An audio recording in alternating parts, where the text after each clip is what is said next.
अस्सलामु अलैकुम वरहमतुल्लाहि वबरकातुह। बिस्मिल्लाहिर्रहमानिर्रहीम। मौलाना अब्दुल रहीम पच्छमी रहमहुल्लाह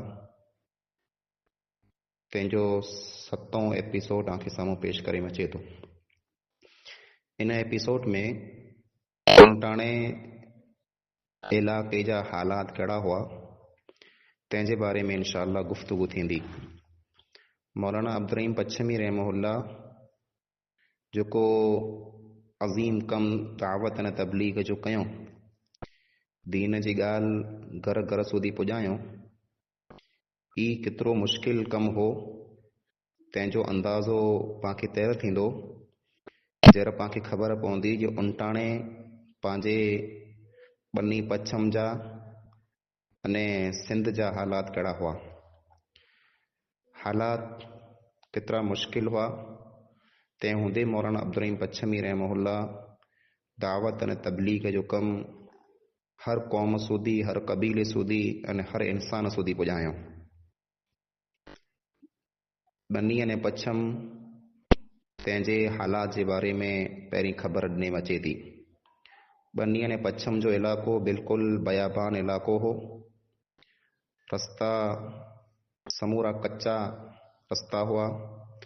माण्हू लम्हा लम्हा दूर दूर ॻोठे में वेठल हुआ। नंढड़ियूं नंढड़ियूं वांडियूं हुयूं। माण्हू डूंगरे में अने अहिड़ी जॻह मथे वेठल हुआ जिते इंसान जो पुॼण पर मुश्किल थिए। सफ़र उठे अने घोड़े मथे या पॻे थींदो हो। हिकिड़ो अहिड़ो इलाइक़ो हो जेको बिल्कुलु सुको इलाइक़ो हो, जिते अनाज अने खान पान जूं वस्तूं पंहिंजो पूरो अने पूरो दारो मदार वरसात मथे हो। वरसात जेकॾहिं ख़ासी थिए त अनाज अने रोज़ी रोटी जो बंदोबस्तु थी वञे, अने जेकॾहिं वरसात त्राण करे वञे, वरसात मोड़ो करे अने टाइम ते वरसात न थिए या वरसात ऊची थिए, कॾोकार पई वञे, त पोइ इंसान जी ज़िंदगी उहा वधारे मुश्किल थी वञे। कॾहिं हिते कॾहिं हुते टाइम कढी माण्हू पंहिंजी ज़िंदगी जो गुज़र बसर कंदा हुआ। इलाइक़ो ग़रीबीअ में, मिसकीनीअ में बिल्कुलु घिरियो पियो हो। कमाए जो धंधे जो को पण ज़रियो न हो। तालीम जो, इल्म जो, अखर जो, शिक्षण जो बिल्कुलु नालो पण न हो। अने इलाज मुआलजी जो पण कोई बंदोबस्तु न हो। न को डॉक्टर हो, न को तबीब हो। माण्हूअ क़िस्मे क़िस्मे जी बिदाते में, ख़ुराफ़ात में झकड़िया पिया हुआ। जाहिलियत एतिरी वधारे हुई जे माण्हू पंहिंजी धीअ खे जीअरियूं डटे छॾींदा हुआ। गैर मुस्लिमे में ने गैर मुस्लिम औरतें से निकाह करे मचींदा हुआ। गैर मुस्लिम औरतें से निकाह करण जी वजह से उन्हीं जा रस्मान रवाज मुसलमान जे घर में दाख़िल थी विया हुआ। हाफ़िज़ मिस्री रहमहुल्लाह मौलाना अब्दुल रहीम पच्छमी रहमहुल्लाह जा साथी हुआ। उन पिंड जी हिकिड़ी डायरी, उन डायरीअ में लिखायो जे आउं दावे से ये ॻाल्हि चई सघां थो जे उन ज़माने में, जिन ज़माने में मौलाना अब्दुल रहीम पच्छमी दावत अने तबलीग जो कमु कयूं, तहिड़ा नेक माण्हूअ, ख़ासे अख़लाक़ वारा माण्हूअ, हलाल कमाई खाधे वारा माण्हूअ अने हराम नज़र खां बचे वारा माण्हू घणा हुआ। यानी अहिड़ा माण्हू घणे हुआ जेको नेक पण हुआ, ख़ासे अख़लाक़ वारा हुआ, हलाल खाईंदा हुआ, हराम नज़र खां बचंदा हुआ, पण ख़ालिस हिकिड़े ज अल्लाह जी इबादत करे वारा, ॾुख सुख में अल्लाह खे सॾु करे वारा, अने मुसीबत में तकलीफ़ में अल्लाह के साम्हूं झुके वारा, अहिड़ा माण्हू बिल्कुलु न हुआ। अल्लाह पाक के छॾे क़बरें मज़ारें के सलाम कंदा हुआ। उथंदे विहंदे या रसूल अरबी जा नारा लॻाईंदा हुआ। उन वटि, उन अबोल माण्हू वटि, उन बे इल्म माण्हू वटि सचे तौहीद जी ॻाल्हि कंहिं पण पुॼाइकी न हुई। घणा माण्हू अहिड़ा हुआ जे कुफ्र में, शिरक में, बिदाते में उन जूं ॾाढ़ियूं सफ़ेद थी वियूं हुयूं। घणा माण्हू अहिड़ा हुआ जे उन जी सॼी ज़िंदगी कुफ्र में, शिरक में, बिदाते में गुज़रई अने उन जे मथे जा ॾाढ़ी जा वार सफ़ेद थी विया हुआ। अहिड़ा बुज़ुर्ग एॾा वॾा माण्हू जरा थकी कितक वेहंदा हुआ, वेसाई खणंदा हुआ, तर पीरें अने वलीअ जे नाले जूं पीरें अने वलीअ जे नाले मथे सुटका भरींदा हुआ अने शुकारा हणंदा हुआ। थकी जर कित वेहंदा हुआ तर चवंदा हुआ या गौस या पशमाई पीर या मूसाणी पीर ऐं जेतू पीर ऐं पीराणी पीर ऐं नागेशा पीर, अलॻि अलॻि पीरें जा नाला गिनी करे शुकारा हणंदा हुआ। अने जर रियाण जामंदी हुई तर पीरनि जूं करामतूं जे असांजे पीर हीअं कयईं, असांजे पीर हीअ करामत कयईं, असां पंहिंजी अखियुनि सां ॾिठो, असीं इन पीरनि खे हाणे छॾे वारा न आहियूं, इन भेरा हमेशह रहंदासीं। अहिड़ियूं मड़ ॻाल्हि अने अहिड़ी रियाण हूंदी हुई। ऐं ताजुब जी ॻाल्हि त इहा आहे जे अहिड़े वक़्त में जर मौलाना अब्दुर्रहीम पच्छमी रहमहुल्लाह तौहीद जो झंडो बुलंद कयूं त कीअं कयूं हुनो। माण्हू क़बरनि खे पूॼींदा हुआ, माण्हू पथरनि खे पूॼींदा हुआ, माण्हू वणे खे पूॼींदा हुआ। कई जॻहियूं त अहिड़ियूं हुयूं जे उते को पण मुस्लमान नेक इंसान फौत पण किन थियो हो, पण उते पण माण्हू पथर खोड़े छॾियो अने मुस्लमान उते पूॼा करण वेंदा हुआ।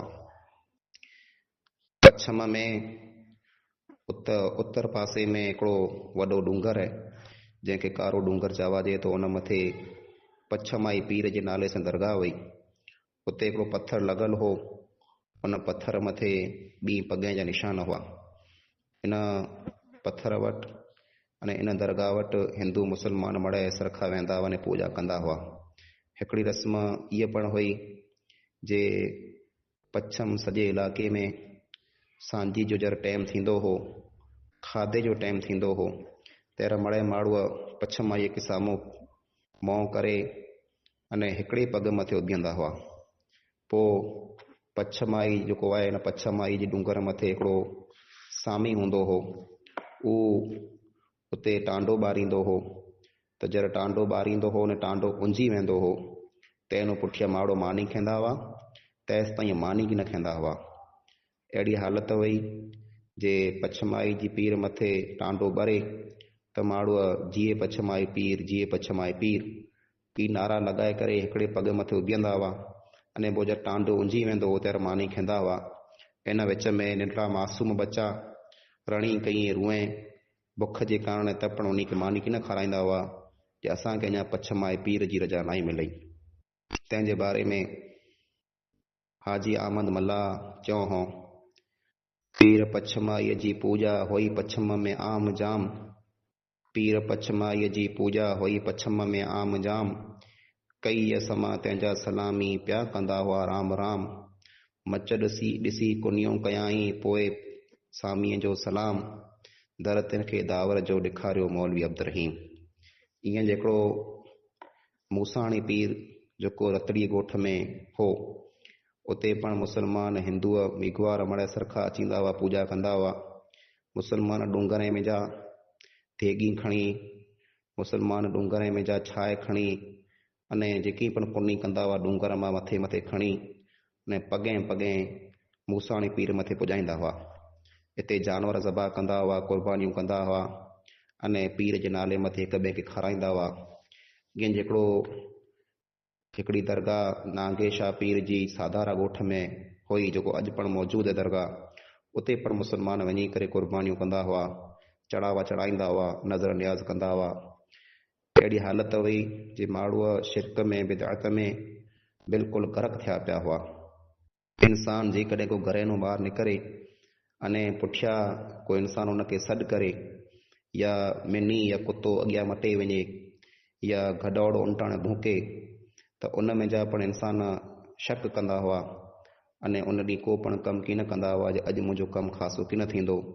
कुला ऐं घरेनू जर निकिरियोसि त मिनी अॻियां फिरी आई, कुतो अॻियां फिरी आयो, गॾोड़ो भूकियो, एतिरे अॼु जो कमु आउं नथो कयां। ईअं जो इन क़िस्म जा कई शक अने शिरक हुआ।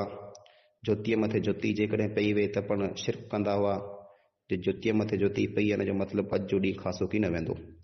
अहिड़े हालात में मौलाना अब्दुर्रहीम पच्छमी रहमहुल्लाह तौहीद जो झंडो बुलंद करे अने अल्लाहु अहद अल्लाहु अहद, अल्लाह हिकिड़ो आहे, अल्लाह हिकिड़ो आहे, तंहिंजा नारा लॻायूं अने घर घर सूधी तौहीद पुॼायूं अने सॼे मुल्क जी हालत खे बिल्कुलु बदिलाए छॾियूं। माण्हू तौहीद में जमात दर जमात काफ़िलनि जी शक्ल में दाख़िल थिया अने क़ुरान जी उहा आयत जो मंज़र पेश कयो, वरअयत अन्नास यदखुलून फी दीनिल्लाहि अफ़वाजा। ऐं नबीअ तूं ॾिसंदे जे अल्लाह जे दीन में माण्हू फ़ौजूं बनी करे अचींदा त तौहीद में ईअं जो माण्हू फ़ौजूं बनी करे दाख़िल थी विया। मौलाना अब्दुर्रहीम पच्छमी के शुरू में अक्सर मञे वारा माण्हू मिसकीन हुआ, मुफ़लिस हुआ, ग़रीब हुआ। उन्हनि खे मौलाना अब्दुर्रहीम पच्छमी हौसलो ॾींदा हुआ ऐं चवंदा हुआ कि नबी सल्लल्लाहु अलैहि वसल्लम दुआ घुरंदा हुआ, जे अल्लाह तूं मूंखे मिसकीने भेरो रख ने क़यामत जो ॾींहुं पण मूंखे तूं हशर में मिसकीने भेरो उथियारज। ने ईअं पण मौलाना उन मिसकीने ग़रीब माण्हुनि जो हौसलो वधाए चवंदा हुआ जे ऐं त पिंड पिंड मथे फ़ख्रु कयो जे अल्लाह जे नबी सल्लल्लाहु अलैहि वसल्लम दुआ घुरिया ऐं जे मूंखे क़यामत जो ॾींहुं मिसकीने भेरो उथियारज। ईअं जो मौलाना अब्दुर्रहीम पच्छमी जी दावत ऐं तबलीग जेको वई उहो थरपारकर जेको सिंध में आहे, उते पण मौलाना तबलीग लाइ करे विया हुआ। उते पण एतिरी जमात मौजूदु आहे जेतिरी पाण हिते मौजूदु आहियूं कच्छ में। त उन्ही जा हालात पण जे थरपारकर जा हालात, सिंध जा हालात कहिड़ा हुआ। सिंध में कमाए जो को पण ज़रियो न हो। मज़हब, तालीम अने रोज़गार तंहिं जे बारे में कंहिं इंसान वटि को पण रस्तो न हो। मुश्किल हालात हुआ अने मुश्किल अहिड़ा हुआ जे इंसान को पण जेकॾहिं पीर जे ख़िलाफ़ अने पीर जी दरगाह जे ख़िलाफ़ को ॻाल्हि कंदो हो त माण्हू हुनखे पेड़ ते मारे विझंदा हुआ। अहिड़े हालात में मौलाना अब्दुर्रहीम पच्छमी महिनत करे दीन सां माण्हुनि खे वारियो। ही थरपारकर अहिड़ो इलाइक़ो आहे जे इन जो जेको वुसअतूं ऐं यानी ई एतिरो खुलो आहे जे जंहिंजी कोई माप न आहे। रस्ता न आहे, पाणी न आहे। उन ज़माने में रस्ता न हुआ, पाणी न हो, रोशनी न हुई, तालीम न हुई, खुराक जी पैदावार न हुई, जानवरनि लाइ करे चरे लाइ करे कीअं गाह पण न हो, इलाज जो को बंदोबस्तु न हो। अने इंसान जो गुज़र बसर ख़ाली बरसाति मथे हो। बरसाति थींदी हुई त ख़ासो न थई त इंसान परेशान हाल थी वेंदा हुआ। रीतीअ जा वॾा वॾा ढिग अने टीला हुआ अने विख विख मथे नांग हुआ, क़िस्मे क़िस्मे जा नांग हुआ, वासिंग नांग, कारो नांग, कुंभारो नांग, गोरियो नांग, इन क़िस्म जा नांग। अमुक अहिड़ा नांग जेको उॾी करे अने माण्हू जेको उठ मथे चढ़ियल हुए, घोड़े मथे चढ़ियल हुए, तंहिंखे धकु हणी वेंदा हुआ।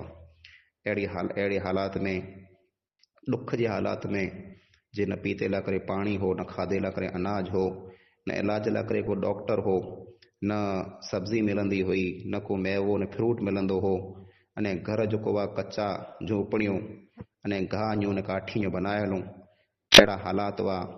अने ॾुकार अचींदा हुआ, तंहिंमें माण्हू परेशान हाल थी वेंदा हुआ, माण्हू मरी वेंदा हुआ। मज़दूरीअ लाइ करे, कमाए लाइ करे माण्हू मुल्क खे, वतन खे छॾे अने कई महीना न वरिया ॿार वेंदा रहंदा हुआ। अने जॻह जॻह मथे हथें जा गॾल माबूद बनाए वेठा हुआ। क़बरें खे बनायो, क़बरें जी पूॼा, मज़ारनि जी पूॼा, वणनि जी पूॼा, ठाहिण ठिकरें जी पूॼा अने क़िस्मे क़िस्मे जी वस्तु तूं पूॼाऊं हुयूं, बिदअतूं हुयूं, खुराफ़ात हुआ। को इंसान इंतिकाल करे वेंदो हो त हुनखे पीर बनाए करे हुनजी क़बर जी पूॼा चालू करे छॾींदा हुआ। को नेक इंसान कंहिं वण हेठि वेंदो हो त हुन वण जी पूॼा कंदा पिया हुआ। को इंसान क्यानो मटंदो हो त हुन जॻह जी पूॼा कंदा पिया हुआ। अने बुज़ुर्गनि जे नाले मथे ओस कंदा हुआ, मेड़ा लॻाईंदा हुआ। अब्दुल कादिर जीलानी जे नाले मथे 11वीं कंदा हुआ अने 11वीं वारो पीर करे हुनखे पुकारींदा हुआ। वॾियूं वॾियूं धीकी चाढ़ींदा हुआ। को माण्हू मरी वेंदो त ख़त्मूं खाईंदा हुआ।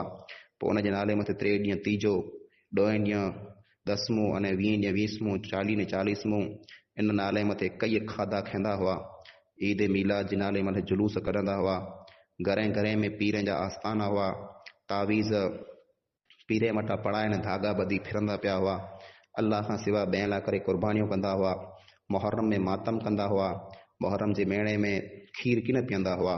पिंड जी घरवारी से मिलंदा की न हुआ। इमाम हुसैन जे नाले मथे कुर्बानियूं नज़र न्याज़ कंदा हुआ।